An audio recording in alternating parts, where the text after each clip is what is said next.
Dear students, mathematical education में आपका हार्दिक स्वागत है। अभी तक हम लोगों ने definition of set, representation of set के दो टाइप के बारे में पढ़ा। आज हम लोग समुच्चय के प्रकार, टाइप्स ऑफ सेट के बारे में अध्ययन करेंगे। चलिए समय को खराब न करते हुए वीडियो स्टार्ट करते हैं। देखिए समुच्चय के प्रकार टाइप्स ऑफ सेट। तो इसमें पहला टाइप है रिक्त समुच्चय। पहला टाइप है रिक्त समुच्चय, जिसे नल सेट, इम्पटी सेट और वाइड सेट के नाम से भी जानते हैं। रिक्त समुच्चय नल सेट, इम्पटी सेट और वाइड सेट के नाम से भी जाना जाता है। तो रिक्त समुच्चय क्या होता है? ऐसा समुच्चय जिसके भीतर कोई भी अवयव उपस्थित न हो। ऐसा समुच्चय जिसके भीतर कोई भी अवयव उपस्थित न हो, यानी सेट जो हो वो वैकेंट हो, वैकेंट सेट हो, उसके भीतर कोई भी मेंबर ना हो, तो उसे हम लोग बोलेंगे null set, empty set, void set के नाम से जानते हैं। जैसे कोई एक मकान बना हो, एक मकान बना हो, खाली हो, उसके अंदर मकान के भीतर कोई भी मेंबर ना हो, मकान के भीतर कोई भी मेंबर ना हो, तो वो मकान क्या होगा? खाली होगा, रिक्त हो जाएगा। इसी तरीके से जब किसी समुच्चय के भीतर, सेट के भीतर कोई भी मेंबर उपस्थित ना हो, कोई भी मेंबर उपस्थित ना हो, तो उस समुच्चय को हम लोग क्या बोलेंगे? रिक्त समुच्चय बोलेंगे। रिक्त समुच्चय को फाई, जो ग्रीक एक लेटर होता है, ग्रीक लेटर, ग्रीक अक्षर फाई से रिप्रेजेंट करते हैं, या कर्ली ब्रैकेट शुरुआत और आखिरी में बना देंगे और इसके अंदर कोई भी मेंबर नहीं भरा जाएगा।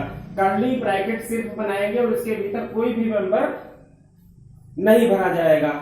ठीक है, तो ये रिक्त समुच्चय के नोटेशन है। रिक्त समुच्चय को खाली केवल ब्रैकेट, कर्ली ब्रैकेट बनाएंगे, इसके अंदर मेंबर नहीं भरेंगे या फाई से रिप्रेजेंट करेंगे। आइए चलिए कुछ उदाहरणों के माध्यम से हम नल सेट को समझते हैं। पहला आपका एग्जाम्पल है, एग्जाम्पल नंबर 1। स्टूडेंट्स देखिए, पहला एग्जाम्पल है 4 से बड़ी परंतु 2 से छोटी संख्याओं का समुच्चय एक रिक्त समुच्चय होता है। ध्यान दीजिएगा, लिखा हुआ है the set of numbers which are greater than 4 and less than 2 is a null set, wide set, empty set। तो यहाँ पे देखिए 4 से बड़ी कह रहा है, तो 4 से बड़ी कौन कौन सी संख्या हो जाएगी? 5 हो जाएगी। 4 से बड़ी 5 हो जाएगी, 6 हो जाएगी, 7 हो जाएगी, 8 हो जाएगी, and so on up two plus infinite तक हम लोग लिख सकते हैं। बट यहाँ पे आगे लिखा हुआ 2 से छोटी संख्याओं का, तो 2 से छोटी संख्याएं लिखी जाएगी। तो 2 से छोटी कौन कौन सी संख्याएं होती हैं?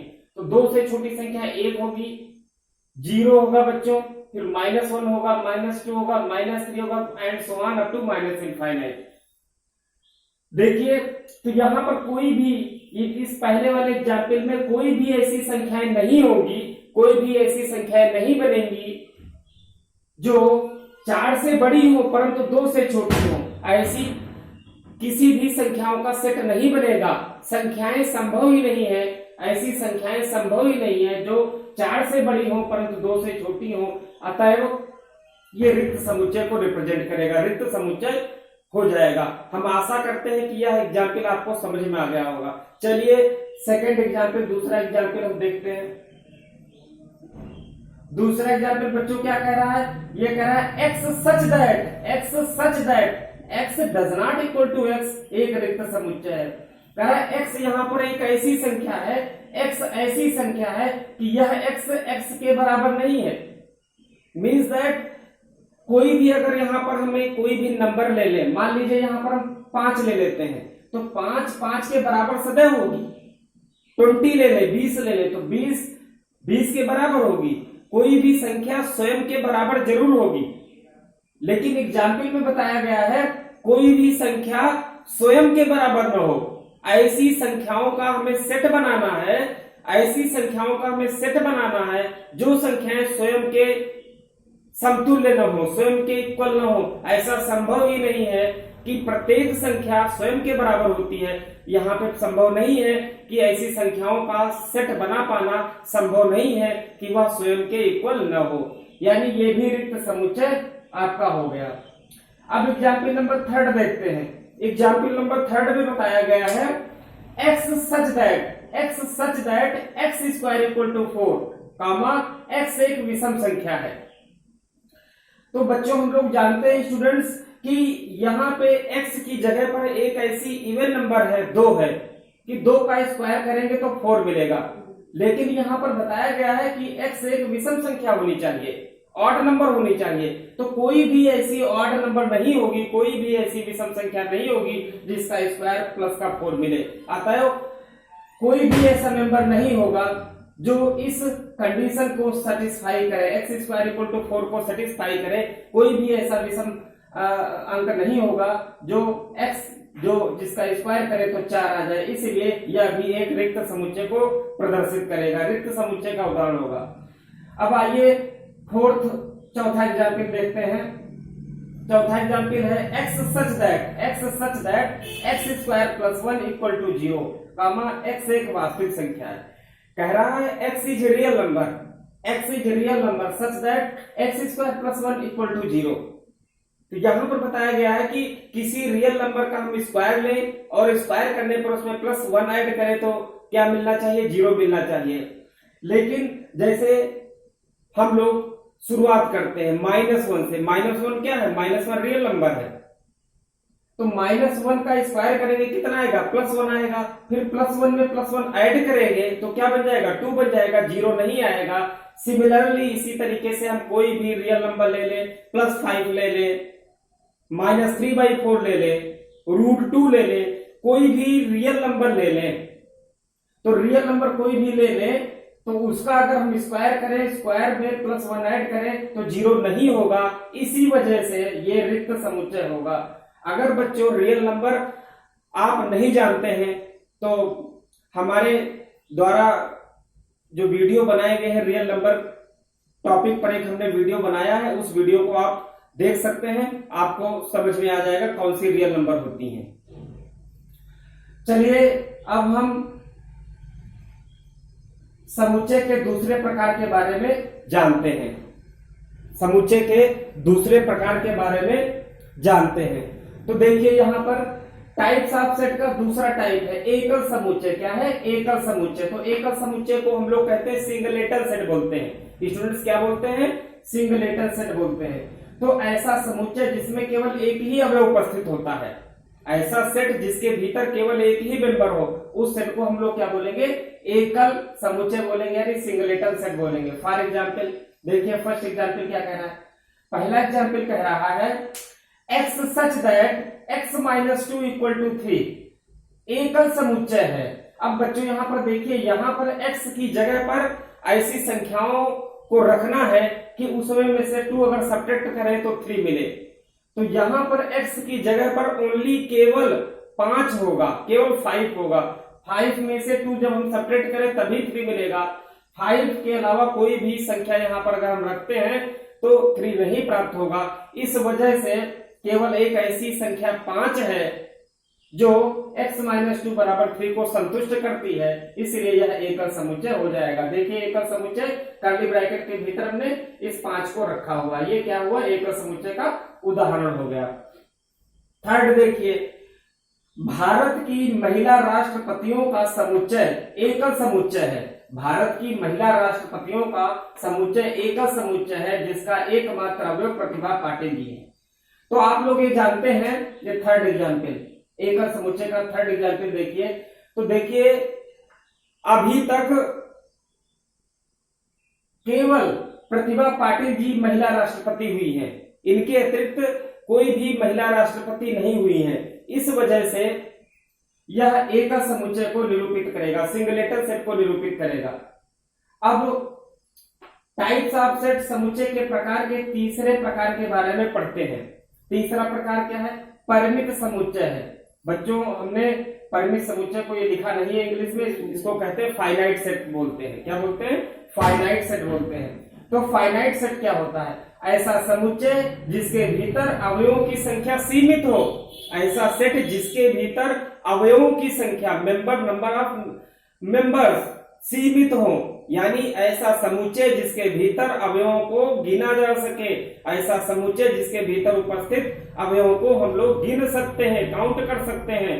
अवयव सीमित हो तो ऐसे समुच्चय को हम लोग क्या बोलेंगे, परिमित समुच्चय बोलेंगे। आइए एग्जाम्पल के माध्यम से समझते हैं फाइनाइट सेट को। एग्जाम्पल 1 है, ये देखिए सेट ऑफ वावेल्स है AEIOU। तो यहाँ पे 1 2 3 4 5 हम काउंट कर सकते हैं कि 5 स्वर अक्षर हैं, सीमित हैं, स्वर अक्षर सीमित हैं, 5 हैं, काउंट कर सकते हैं, इसलिए यह एक परिमित समुच्चय हो जाएगा बच्चों। अगला देखिए सेकंड एग्जाम्पल कह रहा है भारतवर्ष के विश्वविद्यालयों का समुच्चय परिमित समुच्चय। भारतवर्ष के विश्वविद्यालयों का समुच्चय एक परिमित समुच्चय होगा। देखिए हमारे देश में, ठीक है, भारतवर्ष में जितनी, या हम कह लें इंडियन यूनिवर्सिटीज को हम काउंट कर सकते हैं। ठीक, हम कितनी इंडियन यूनिवर्सिटीज हैं, अपने भारत देश में कितने विश्वविद्यालय हैं, उनको हम गिन सकते हैं, सीमित हैं, 25 हो सकते हैं, ठीक, 30 हो सकते हैं, 35 हो सकते हैं, ठीक है, तो उनको हम काउंट कर सकते हैं। भारत में विश्वविद्यालयों की संख्या सीमित है, सीमित होने के कारण यह भारतवर्ष के विश्वविद्यालयों का समुच्चय एक परिमित समुच्चय को निरूपित करेगा। हमें विश्वास है कि ये 3 आपको प्रकार समझ में आ गए होंगे। अब हम चौथे प्रकार के बारे में समझते हैं। देखिए बच्चों, चौथा प्रकार अपरिमित समुच्चय, जिसको हम लोग बोलते हैं इनफाइनाइट सेट बोलते हैं। क्या बोलते हैं? इनफाइनाइट सेट बोलते हैं। तो इनफाइनाइट सेट क्या होता है? ऐसा समुच्चय जिसके भीतर अवयवों की संख्या सीमित ना हो, ऐसा समुच्चय जिसके भीतर अवयवों को गिना ना जा सके, ऐसा सेट जिसके भीतर उपस्थित अवयवों को हम गिन ना सके, ऐसा समुच्चय जिसके भीतर उपस्थित अवयवों की संख्या सीमित न हो, असीमित हो, यानी अवयवों को हम काउंट न कर पाए, तो ऐसे सेट को हम लोग बोलेंगे इनफाइनाइट सेट बोलेंगे, अपरिमित समुच्चय बोलेंगे। आइए उदाहरणों के माध्यम से हम इनफाइनाइट सेट यानी अपरिमित समुच्चय को समझते हैं। देखिए विषम संख्याओं का समुच्चय एक अपरिमित समुच्चय है। तो the set of odd numbers is a infinite set. तो विषम संख्याएं देखिए 1 3 5 7 and so on up to infinite. तो विषम संख्याओं को हम काउंट नहीं कर सकते हैं, ठीक है। विषम संख्याएं बहुत सारी लिखी जा सकती हैं, अंत नहीं हो सकता है, इसलिए विषम संख्याओं का समुच्चय का अपरिमित समुच्चय हो गया। इसी तरीके से सम संख्याओं का समुच्चय एक अपरिमित समुच्चय को व्यक्त करेगा। 2 4 6 8 and so on up to infinite लिख सकते हैं, यानी the set of even numbers is a infinite set. फिर देखिए बच्चों, z प्लस मैंने लिखा है, z प्लस धन पूर्णांकों का समुच्चय। तो धन पूर्णांक आपके कौन कौन से हैं? +1 +2 +3 +4 plus and so on plus infinite. z plus का मीन्स है धन पूर्णांकों का समुच्चय। तो ये स्टूडेंट्स आप प्लेलिस्ट में जाकर के हमारे वीडियोस देख सकते हैं।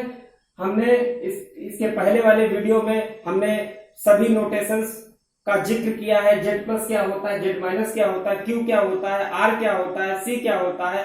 अगर आपको ये नोटेशंस नहीं पता है, सेट के नोटेशन नहीं पता है, तो आप वीडियो हमारा देख ले, आपको अच्छी तरीके से समझ में आ जाएगा। तो z माइनस देखते हैं। अगला थर्ड, z माइनस क्या है? ऋण पूर्णांकों का समुच्चय, सेट ऑफ नेगेटिव इंटीजर्स। तो क्या हुए? -1 -2 -3 -4 अप टू माइनस इनफाइनाइट। तो ये क्या हुए? ये हम गिन नहीं सकते हैं, काउंट नहीं कर सकते हैं। धन पूर्णांकों के सेट को काउंट नहीं कर सकते हैं, ऋण पूर्णांकों के सेट को काउंट नहीं कर सकते हैं, इसलिए ये क्या हो जाएंगे? ये आपके हो जाएंगे सब इनफाइनाइट सेट के एग्जाम्पल हो जाएंगे। अब समुच्चय के प्रकार के पांचवें के प्रकार के बारे में देखते हैं। टाइप्स ऑफ सेट का पांचवा प्रकार देखते हैं। ये क्या है? विसंगीत समुच्चय, असंयुक्त समुच्चय। विसंगीत समुच्चय का दूसरा नाम है असंयुक्त समुच्चय, जिसको हम लोग बोलते हैं डिसजॉइंट सेट। क्या होता है डिसजॉइंट सेट? देखिए, 2 या 2 से अधिक समुच्चय जिनमें कोई भी अवयव उभयनिष्ठ ना हो। कोई 2 सेट हम ले लें, 2 सेट ले लें या मोर देन 2 सेट ले लें, जिनके भीतर उपस्थित अवयव एक दूसरे से मैच ना करें। कहने का मतलब है कोई भी 2 सेट हो या 2 से ज्यादा सेट हो, उनमें उपस्थित अवयव उभयनिष्ठ न हो, कॉमन न हो, तो ऐसे समुच्चयों को क्या हम लोग बोलेंगे? विसंगत समुच्चय बोलेंगे, असंयुक्त समुच्चय बोलेंगे, डिसजॉइंट सेट बोलेंगे। उदाहरण देखते हैं, Z प्लस तथा Z माइनस विसंगत समुच्चय है, ठीक है। Z प्लस तथा Z माइनस ये डिसजॉइंट सेट है। तो देखिए Z प्लस क्या है? धन पूर्णांकों का समुच्चय, इसमें +1 +2 +3 +4 plus up to infinite, plus infinite तक लिखेंगे। और Z माइनस क्या हुआ? ये -1 -2 -3 -4 अप टू माइनस इनफाइनाइट तक हुआ। तो देखिए ये मैच नहीं कर रहे हैं, यहाँ +1 है, यहाँ -1 है। Z प्लस का ये +2 है, यहाँ -2 है, यहाँ +3, यहाँ -3, यहाँ +4, यहाँ -4, मैच नहीं कर रहे हैं, मेंबर्स कॉमन नहीं है, मेंबर्स उभयनिष्ठ नहीं है। इस वजह से Z प्लस तथा Z माइनस आपके क्या हो जाएंगे? डिसजॉइंट सेट हो जाएंगे, विसंगत समुच्चय हो जाएंगे। अब चलिए इसी तरीके से विसंगत समुच्चय का हम दूसरा एग्जाम्पल देख सकते हैं। जैसे कोई एक ए सेट ले लें, कोई एक ए सेट ले लें, उसमें मेंबर हम रखें 1 2 3। कोई एक ए सेट ले लें और उसमें मेंबर्स हम रखें +1 +2 +3, और एक अनदर सेट, दूसरा सेट हम बी ले लें जिसके भीतर अवयव ले लें 10 20 30 40 एंड सो ऑन। या कहने का मतलब है कोई ए सेट ले लें तो उसमें 1 2 3 एलिमेंट ले लें, मेंबर्स ले लें, और दूसरा सेट बी ले लें, उसमें 10 20 30 एलिमेंट्स लेकर के एक सेट बना लें। तो देखिए दोनों में सेट मिल नहीं रहे, कोई भी कॉमन नहीं मिल रहा है। पहले वाले सेट के मेंबर हैं 1 2 3, दूसरे वाले सेट के मेंबर हैं 10 20 30, कोई भी कॉमन नहीं मिल रहा है, इसलिए ए और बी दोनों सेट एक दूसरे के क्या हो जाएंगे? डिसजॉइंट सेट हो जाएंगे, यानी विसंगत समुच्चय हो जाएंगे, असंयुक्त समुच्चय हो जाएंगे बच्चों। अब हम समुच्चय के प्रकार के छठे प्रकार के बारे में समझते हैं। देखिए ये क्या है? समतुल्य समुच्चय है, समतुल्य समुच्चय। तो समतुल्य समुच्चय को हम लोग बोलते हैं इक्विवेलेंट सेट बोलते हैं। क्या है? इक्विवेलेंट सेट बोलते हैं। तो देखिए दो परिमित समुच्चय, दो फाइनाइट सेट कोई हो, दो फाइनाइट सेट हो, ए और बी समतुल्य होते हैं। कोई हम दो सेट ले, ए और बी ले, दोनों सेट क्या होने चाहिए? फाइनाइट होने चाहिए। फाइनाइट का मतलब परिमित समुच्चय होने चाहिए, उनके भीतर उपस्थित मेंबर्स को हम लोग काउंट कर सके, सीमित हो। तो ये दोनों ए और बी जो कि परिमित समुच्चय है, ये समतुल्य समुच्चय कहे जाएंगे यदि समुच्चय ए में अवयवों की संख्या बराबर होगी समुच्चय बी में उपस्थित अवयवों की संख्या के बराबर। यानी number of members in the set A are equal to number of members in the set B, यानी n of A equal to n of B. देखिए मैंने यहाँ पे 3 लिखा हुआ है। कैसे? देखिए स्टूडेंट्स, देखिए ए में कितने काउंट करिए मेंबर, 1 3 4 5 1 2 3 3 मेंबर है। तो सेट ए में कितने मेंबर्स है? 3 हैं। सेट बी में देखिए 1 2 3 एबीसी 3 मेंबर है। तो दोनों सेट फाइनाइट है। यहाँ देखिए 1 3 4 5 लिखा हुआ, 3 4 5 ये फाइनाइट सेट है। एबीसी ये भी फाइनाइट सेट है, दोनों में मेंबर्स इक्वल है, 3 इसमें 3 इसमें। तो क्या हो जाएंगे दोनों सेट? ये समतुल्य समुच्चय हो जाएंगे। तो हम कहेंगे ए समतुल्य बी, इसी को हम नोटेशन से लिखेंगे ए इक्विवेलेंट टू बी। इसको पढ़ेंगे A is equivalent to B, या हम कह सकते हैं B is equivalent to A. इसको हम ये भी कह सकते हैं B is equivalent to A. Clear हुआ? हमें पूर्ण विश्वास है कि आपको यह वीडियो जो कि समुच्चय के प्रकार के बारे में वीडियो ये उपस्थित हुआ है, आप लोगों को कायदे से अच्छी तरीके से समझ में आ गया होगा। और अगर नहीं समझ में आया है तो इसको आप कई बार देख डालिए, वीडियो को कई बार देख डालिए, आपको अच्छी तरीके से समझ में आ जाएगा, यह मेरा पूर्ण विश्वास है। धन्यवाद।